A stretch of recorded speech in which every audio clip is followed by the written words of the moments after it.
partnership and relationship with Creative Spirit since the 22nd Yes. of September, and it was a Wednesday. It was a day that was similar to this, cold, rainy. We were outside and we were all supporting the fact that a child from this community had lost his life to senseless gun violence.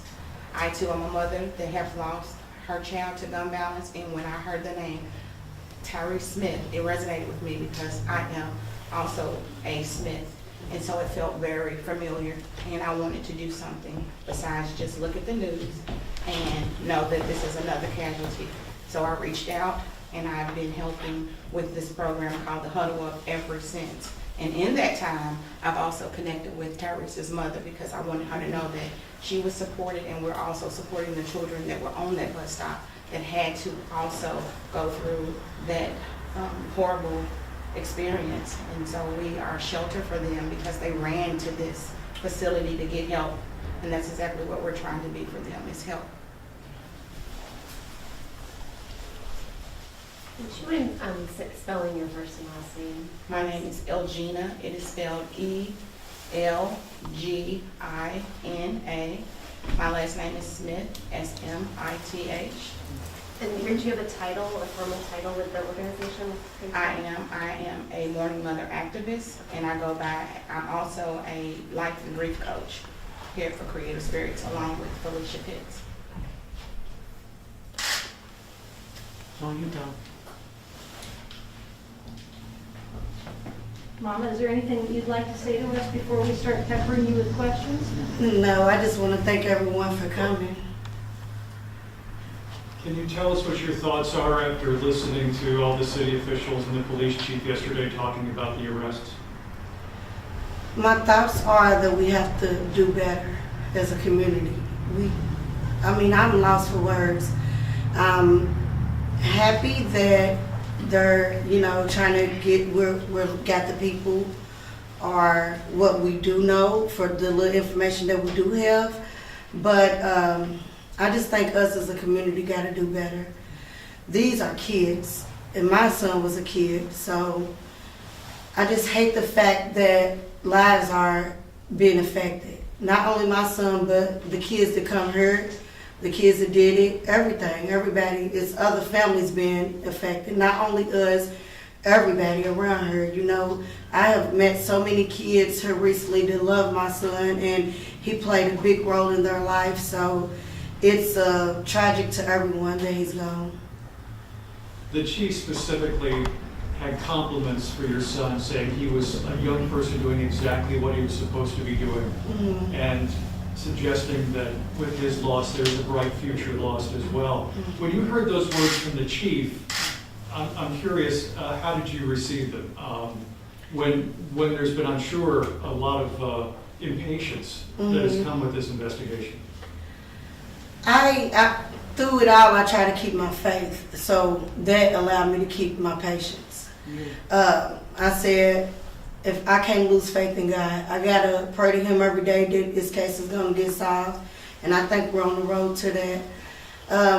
The chief was right about that. I do think that it was a big hit on the community. It was a big hit on everyone, and I'm just lost. It kind of brought back memories. Not memories, but things that I thought I got over. I thought I got over a lot of crying, a lot of feeling sick, and that them catching them brought all that back to me.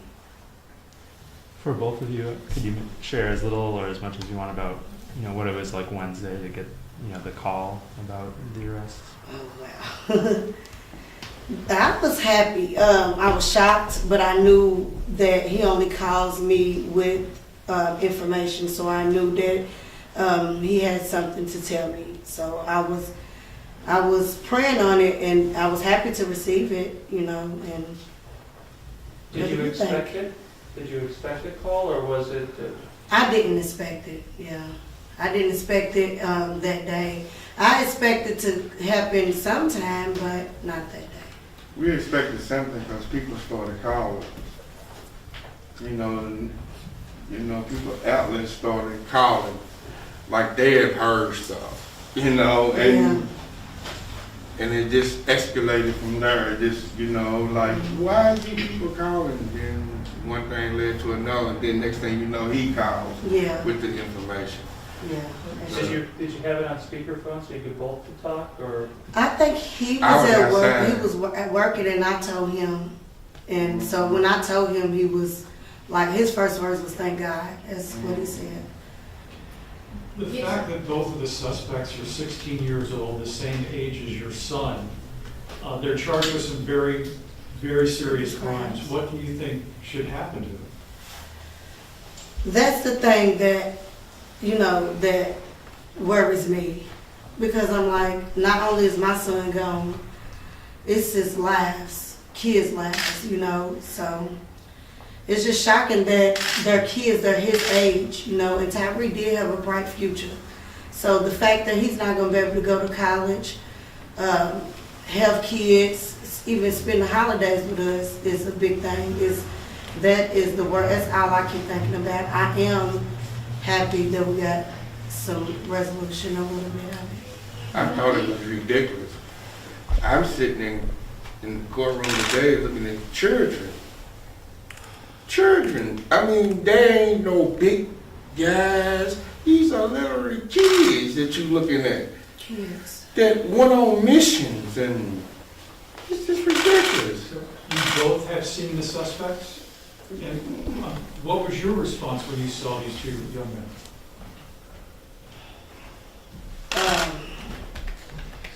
I don't want to. My response was shocked. I was shocked. I was concerned. My feelings got the best of me, and that's all I can say. Trying to still be positive at the same moment, at the same time, know that I got to do things the way I've always told my son to do it. You know, sit back and take in information, and that's what I did. Did you recognize them? Had you seen them before? No, sir. No. If there's a guilty verdict out of this, is that justice, do you feel? Yes. It would be justice for me. Even though it'd be another kid in the justice system, but there's no other place for him than jail. I don't want him dead, so I want him in jail. You said this brought up a lot of emotions for you. Has it brought any closure at all getting to this point, or would a guilty verdict bring closure, or will you ever have closure? I don't think I'll ever have closure because Tyree's gone.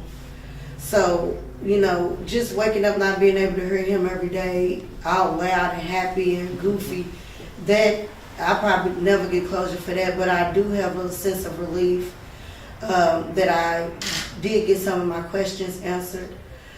So I'm happy about that. Seeing that these, you know, the suspects are so young, you know, kind of just draws home the point that, you know, the kids that are involved in this stuff are getting younger and younger. Yes. What do you have to say that, you know, any kids out there that may be involved or, you know, could potentially get involved? What do you tell them? I'm gonna tell them what I always told my kids. Anything you do, you gotta make sure you make the right decisions, because you can make some decisions that you can't turn back from. And, you know, I think that's why I had faith and I knew that my kid did good in the world, because I always drilled that in their head. This generation gotta know that we gotta make better decisions. We gotta think about others. We gotta, you know, be better people in general. We gotta care about our neighbors. You can't think, the first thing you think about is hurting someone, you know, and having beef or problems or anything, whatever the issue that these kids go through now. We got to get them something to do, get them off the streets, reading books. We got to get them to do more, get them to come to community centers like this, you know. State Shell got the whole bus. It's always time and room for people to volunteer. We need stuff like that. We need kids that want to do something. Instead of getting out, going hanging with your friends or doing anything that is going to lead you to be in a bad place or away from your family. That's what I want them to know. About you, E, how do you feel? I'm still in the courtroom looking at these little kids. These are little kids. I don't know. These are little kids. These are very little, you know, kids. And it's a shame that your whole life is gonna be thrown away, and you ain't even got started. You're not even started. That's the truth. And people got to understand, when you make decisions, they're gonna follow you. Not today, tomorrow, next week. These decisions gonna follow you. And it's ridiculous that you made a decision that's gonna follow you for your whole life. Something that you did when you was a teenager. You know, even probably with me and her gone, and y'all in y'all 40s, you gonna still have this over y'all, where you can't do certain things because you were convicted, this or that or another. But it's just crazy. Yeah. The fact that they are so young and the way it's affected you so much, I mean, it makes that question of why this happened even more pressing. Do you have any satisfaction toward that answer? No, because he's still gone. Tyree's gone. No matter if anything had anything to do with him, he's gone. He's the only one that we don't have here. So that's the reason why I don't think it's a lot of relief. You know, I'm happy that we got some type of answers, but at the same time, kids is just locked up now. And then when I'm in the courthouse, not only am I there for my son's case, I'm seeing other little kids. You know, kids that's 14, my little daughter's age, 12, younger kids, you know, that shouldn't even be here, that should be in school right now, that, you know, that's what me and him was talking about when we was sitting down. Like, look at this life. We gotta talk, encourage kids. You know, that's the problem with this world. And I've been saying it way before this even happened to Tyree. The problem is we gotta encourage kids. We gotta tell them, like, these streets is nothing out here. It's nothing out here for you. You know, you gotta try to wanna be somebody in life. You gotta wanna do something. And it's nothing good out here. It's kids turning towards guns. You know, people wanna condone it, be their friend. We need parents to, you know, step in and tell them, like, I hate to say this, and I always say it, and I know people take offense to it, but before the kids get in the streets, they're at home. If you tell them, hey, look, this ain't gonna happen, you gotta do this, we gotta make sure we live the right way, and, you know, and you meddle with your kids, it's no privacy in my house. Right. And don't nobody get no privacy. You can't have no lock phones, I gotta have the code. You know, you ain't gonna be able to be out late to where I don't know where you at. We got to make sure those things are in place, and I know that it be situations to where kids live with elderly family members and stuff that probably can't, you know, help them or guide them because they're dealing with a lot of stuff themselves. So it's not on every parent. We just got to make sure us as parents are doing our part, and the whole community, everybody, we got to guide these kids because they're not turning to nothing positive, you know. They're not turning to doing the right thing. This is the first holiday season without Tyree. How are you guys doing? Thanksgiving was hard. I didn't cook. I went over my aunt's house and we were with family. And then like Christmas, it was hard for me to put up my tree because that's something we usually do together. And so my family, they did come and help me put up my tree. I was glad about that. I had my sister and my cousin, and she brought her kids over. And they came to our house and encouraged me, like, girl, get up. This tree would have been put up after the day after Thanksgiving. And they said, you usually keep your tree up for 4 months, and come on. And I got up and did it. Ever since you heard the news about, you know, the advancement in the case, have parents of other kids affected by violence, have they reached out to you? They always have from day one when it happened.